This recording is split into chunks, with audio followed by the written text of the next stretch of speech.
Welcome back, venturers. It's time for another discussion about the VS.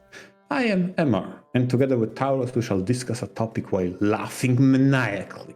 Evil main characters! So, my fellow disciple of darkness, Taurus, what examples of things that make protagonists evil have you prepared for this podcast of evil? I feel like it's pretty self-explanatory of what makes a character evil. You could start at the small scale. For example, they're walking down the street and they kick a puppy dog. A cute, adorable puppy just looking up, hoping for just some happy attention, wagging its tail. Boom, and a swift kick to its face. Yeah, that's how you know they're an awful main character.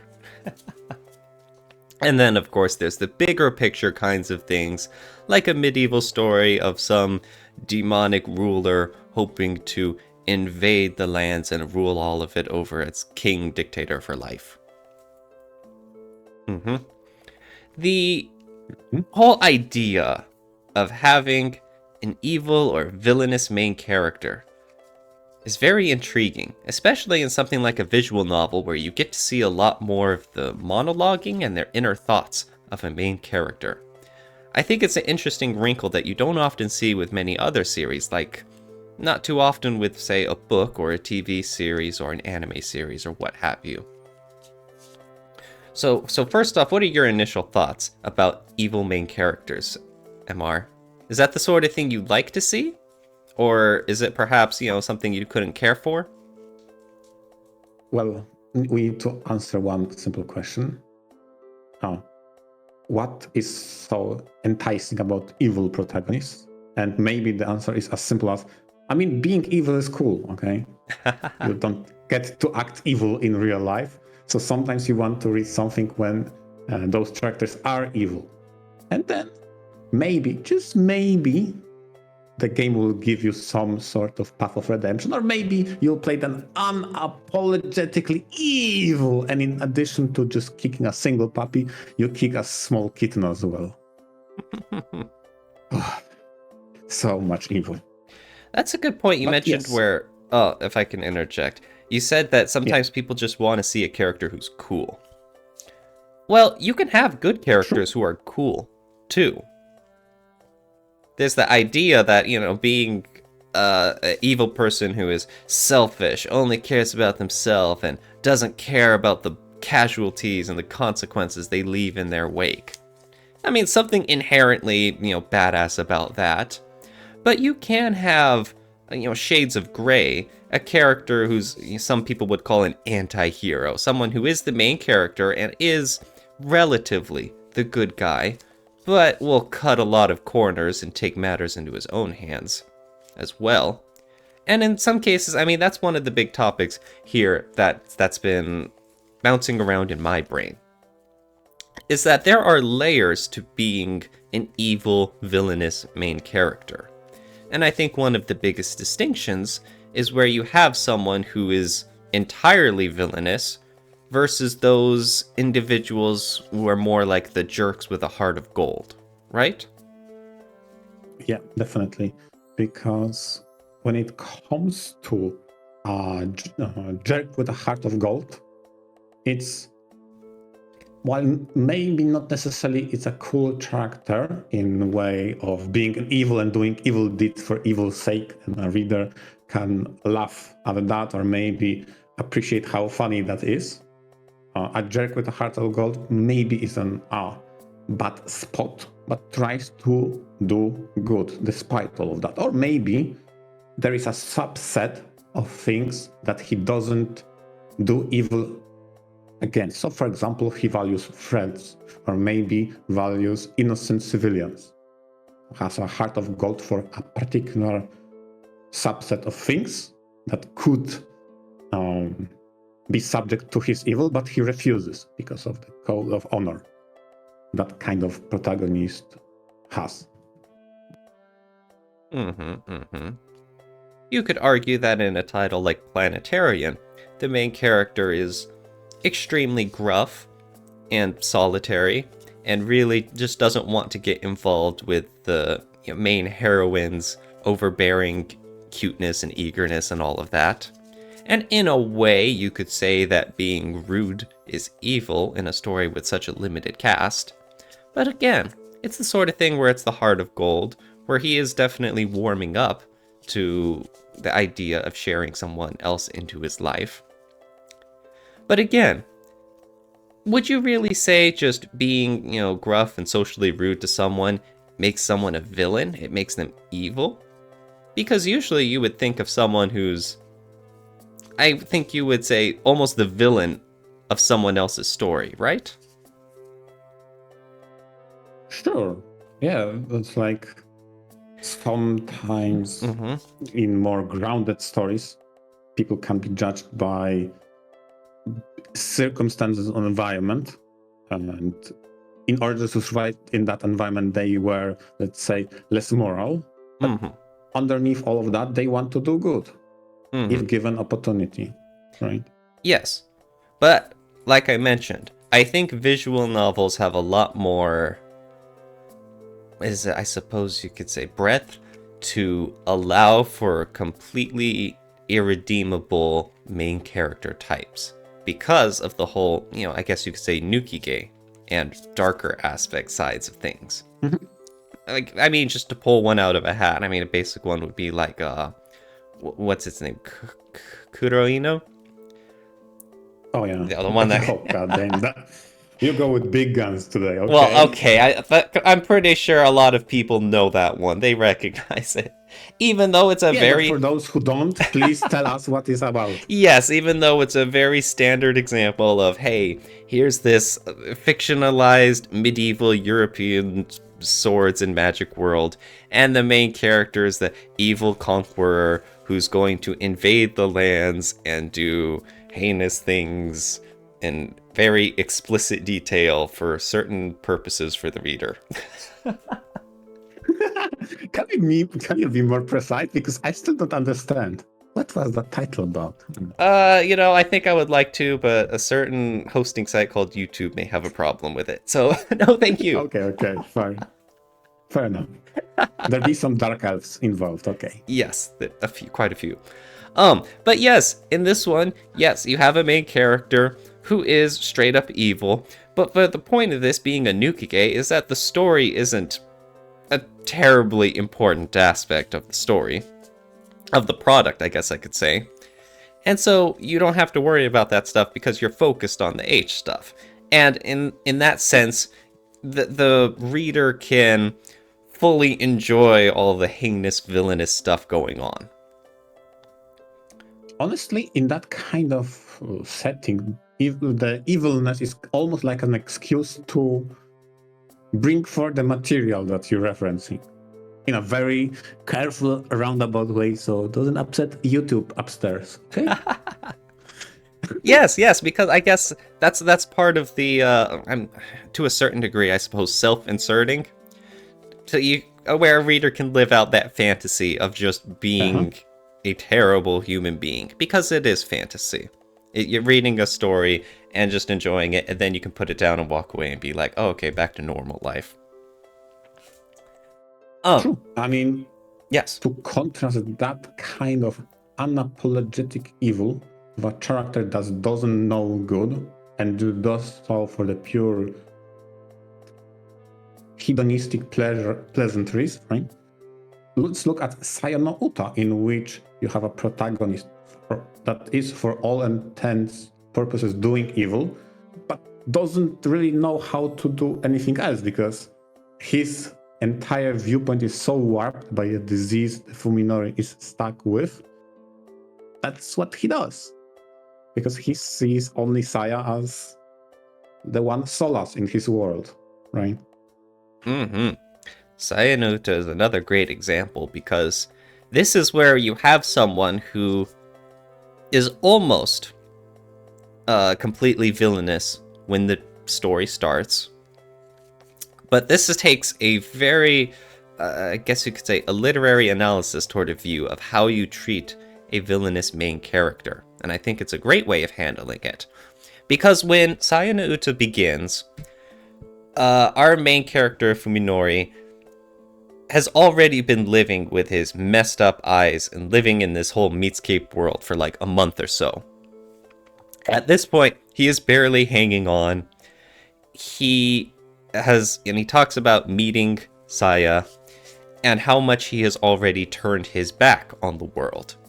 How much he hates society, how much he wishes his friends would just leave him alone. How close he is to breaking his own morals in terms of not becoming normal anymore. And Fuminori is our main character, and occasionally the perspective shifts to other characters so we get that sweet dramatic irony of what's happening in the background.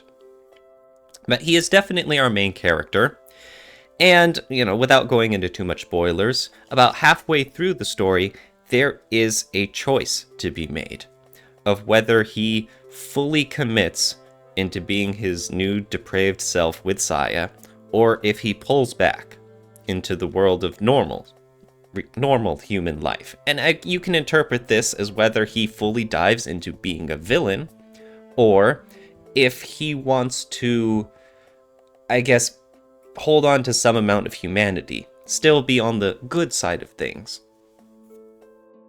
And if you choose to dive into being a villainous main character, the rest of the story reflects that. He very much becomes a villain. And, this is the key part, the perspective change mostly follows a different character. One of his friends, who is much more, heroic in a sense. He just wants to help his friend, he wants to investigate what's going on at the bottom of things, he cares about the people around him. And so the rest of the story fits more so in line with the classic, hero versus villain.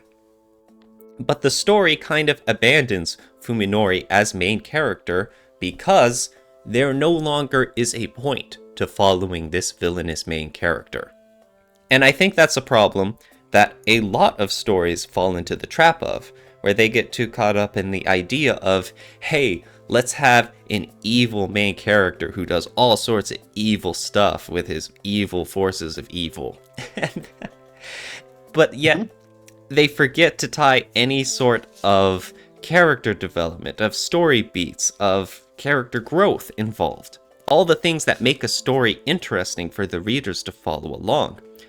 It's all too easy to just get caught up in all the bleakness of readers not really caring what happens because it's just a misery parade of dumping more and more depressing stuff on the reader.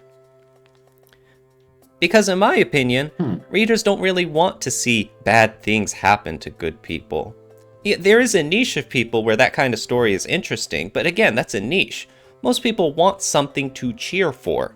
And if you have a main character who kicks puppies, you don't really want to cheer for that. And so that's something I think Sayonota does very well, is recognizing when Fuminori's character growth has run its course, and there's nothing left for the readers to really enjoy by following him. And so it then expands the story so that we somewhat get someone else as a main character. And then we can follow that, and we, unconsciously have someone new to root for.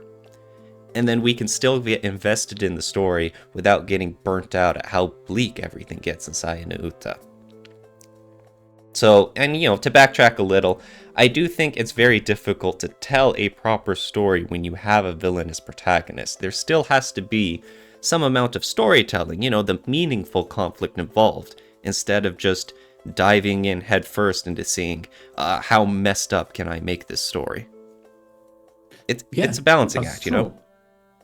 That's true, and a good example of a story that works for an self-proclaimed evil character, but not necessarily a villainous one, would be Demon's Roots. Because Demon's Root had the main protagonist proclaim herself as I walk the path of evil because I am a demon. But ultimately, through action, she ends up doing quite a lot of good. And part of it is, I feel like, that she has a mission and a vendetta. She comes from a clan of demons that were abused and mistreated for a long time, and they want to find their place in the world. But through contact with people who are way more abused and way more mistreated than them, or at least comparatively so, she forms a bond with those people and goes to their rescue. In a roundabout way, more than not, sometimes in a straightforward way, they help each other out. So that worked for the story. She isn't a villainous character that kicks, escalates from kicking puppies to kicking to kicking kittens to kicking babies. That is not the escalation that goes, but rather tries to achieve the mission that may or may not be as a taking on a world in a way that evil demons would do, but rather ends up doing quite a lot of good in liberating other people that are in misery as well. So I think that's how Demon's Roots work, in a way you describe it. They follow the story of whether or not it's evil is hard to say, because there are a lot of amoral choices and or events that the protagonist doesn't really condone and even accepts and allows. But arguably, even if that's a different moral compass, ultimately, rarely does she do something that is very evil. And there exists enough forces of a stronger grasp in the world that are way easier to deem evil. So you can still, as a viewer, quite easily follow through the protagonist. Mm-hmm. Demon's Roots is really funny. Because, like, at the beginning of the game, it's all the demons, and, Death Polka is outright claiming, we walk the path of evil, as her demons are out to ravage the world and take it back from humans. And then the more you play Demon's Roots, the more you see the human side are really messed up. The humans in Demon's Roots do a lot of screwed up evil things, right? Yep, true. Exactly. And more... It's not to discount things that the demons do that are also quite evil, both in the present and in the past, but still to contrast it with the human society that is at that point presented in Demon Roots. They are both kind of deserve each other in a way. You can arrive at that conclusion. But yes, another aspect that this highlights about having villainous main characters is that the main conflict ends up being some sort of shades of gray, right? Where we have the main characters who are evil in certain respects, but the I guess you could say the bad guys of the story are in even worse villains. Someone who would make the world a worse place if they were in charge, and so it's up to our motley group to do something right, even if it is for their own selfish goals and whatnot. Yeah, and I think I have two more examples of that kind of mentality of evil protagonists. One of which alludes back to what you said at the very beginning of the episode, because I brought Euphoria as an example of an evil protagonist that has very intense inner monologue in which he admits to himself that his sadistic urges and sadistic interests are very evil, so that way he doesn't act upon it and suppresses that. But the idea of this title, Euphoria, is that he is given an opportunity in an environment that he can unleash his inner desires. He gets stuck in a death game in which he has to act upon his sadistic urges in order to proceed. And that messes up the psyche of such a protagonist that tries to stay on a good path, but gets all the opportunity to not do so and do evil. And that's a very intriguing aspect, because through action, he is unquestionably evil. But through reasoning and mental dialogue, he understands those are very evil and amoral acts that he wants to stay away from. And that kind of shades of grays and inner conflict gives the meaning for the Euphoria visual novel. You mentioned that the main character has a lot of inner monologue, so we see his thoughts, and so the reader can sympathize with him, right? You think that's what takes a lot of the edge off, I guess you could say? The edge off of him being an evil main character? Yeah, I'd say so. Especially the moments in which he struggles to accept that side of himself and or action that he did. Again, he is giving a lot of leeway to condone himself, like, yeah, but don't worry, you are also a victim. You had to do it, otherwise we'll all be dead. So it's good that you act on your impulses and your direct desires. And he's like, no, that's very, very difficult to accept, to give myself a pass on something that is that evil and that is so easily corruptible for himself. So like, it's very interesting to see how the inner monologue talks about good, yet his actions are often amoral. And then the moral quandary he has with himself, how to move forward. Because like I mentioned, audiences do want to root for the main character. They want to see them succeed or to get their happy ending and whatnot. And when you have something as deeply messed up as Euphoria, as I've said before, it's a balancing act to still have that hope with messed up main characters and other characters, while still showcasing all of the hideous despair going on. Although another beloved character that a lot of people like to root for is Rance. That is similarly very amoral. It's an unquestionably hedonistic, acting on self-impulse. Probably it's easier to say he's more evil than good, but I wouldn't say it's on that big of a margin, because a lot of things he achieves are on heroic scale, even though the reasons for doing those heroic deeds is very selfish and egotistical. But ultimately, he is someone you want to root for because the environment he's thrust into contains way more sinister people, way bigger evil than himself, and it just so happens that maybe just small dose of evil is exactly the recipe you want to have to cure the big evil of the world. And that's what you can see through his actions, how he defeats the truly messed up villains, even though he doesn't use the most, let's say, good and virtuous approaches to do so. And with Rance, I do want a disclaimer. I haven't played any of the Rance games. Please correct me if I'm wrong. He has a lot of qualities that make him a entertaining main character, right? He is funny, and he is charming, and he is, very skilled at the things he does, right? Exactly. Yeah, there's a lot charming, funny.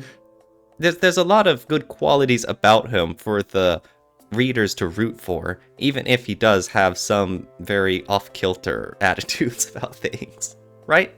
Yeah, and he's charming, endearing, somewhat witty, but I wouldn't call him smart. It has that street smart sometimes to him when he tries something like an ad hoc solution to maybe solve the problem with the most improbable way and out-of-box thinking, but in a stupid way. And sometimes, he has enough luck to make it work. I think just by the virtue of sheer coincidences aligning themselves, it actually does work. See, like, when you break it down like that, he has so much more in common of a classical hero.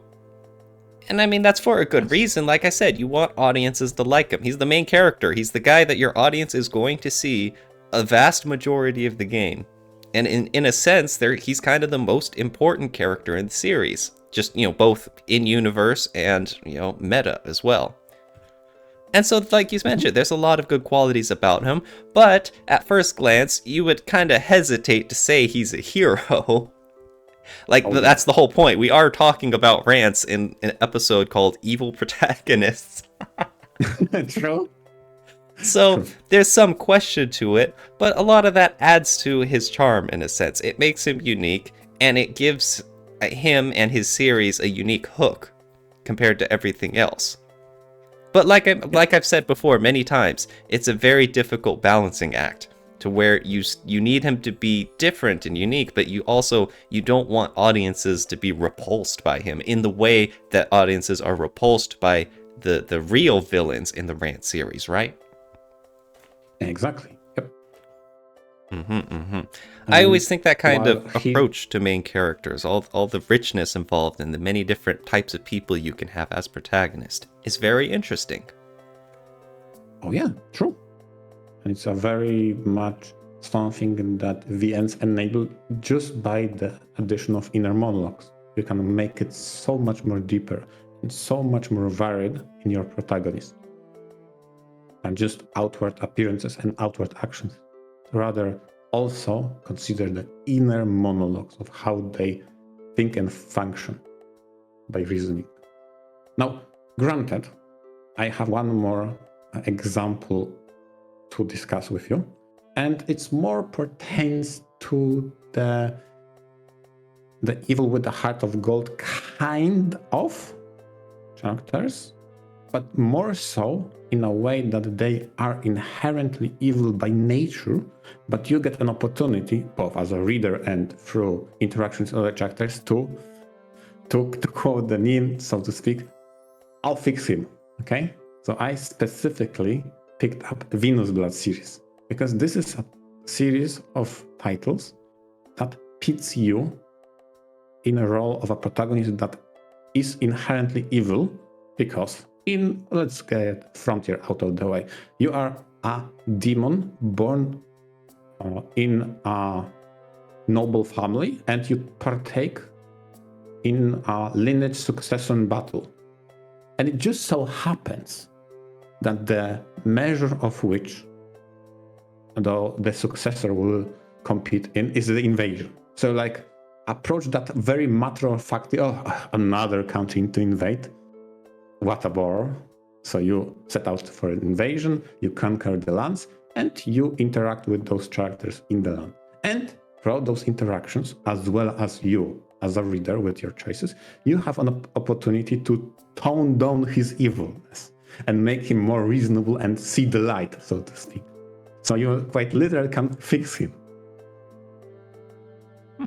Funnier still, in these titles, in Venus Blood, there will be a point in the story in which you can commit going more of an lawful way of approaching problem, or maybe chaotic. So you embrace your evil, chaotic nature, or maybe you still are somewhat evil, but more of a dignified evil in which you rule by law. Okay? Whichever you choose, you always will at some point face the opposite. If you go with lawful approach, there before you will come a point you will have to contest with a super evil, unapologetically evil obstacle. Whereas if you embrace the chaos, you will be the chaos incarnate evil person. You will stand against a heroic antagonist.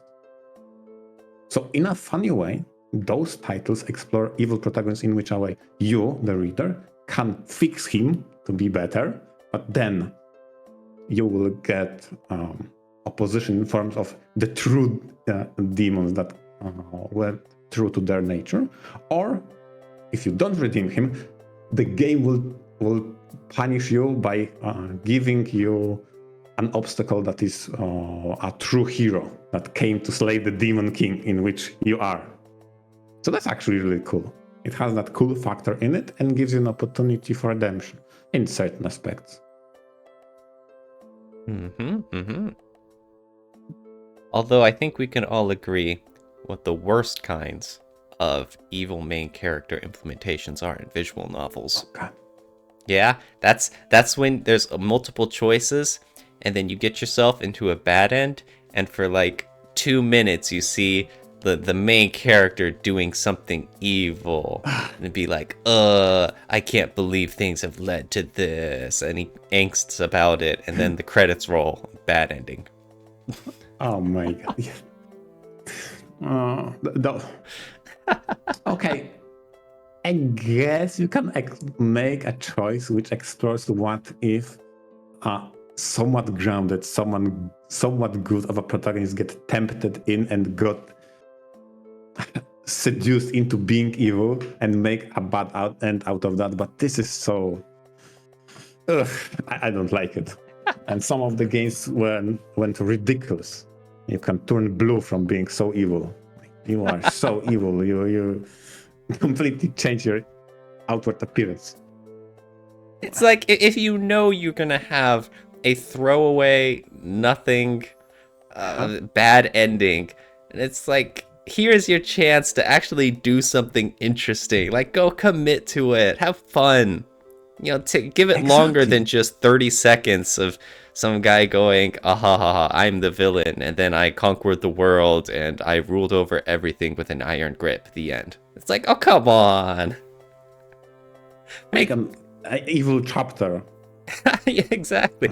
Well, who knows? Because at that point, you would have to actually craft like a whole new storyline, and you'd have to actually go into detail with the character death. Which don't get me wrong, that would be awesome too. But at least you know, either way, do something about it. Don't just leave it as just a premise and then end the story. Yeah, go reload your last choice. Yeah, this is one of those lazy choices. Like, yeah, go back and choose the other one. Like, why? Why?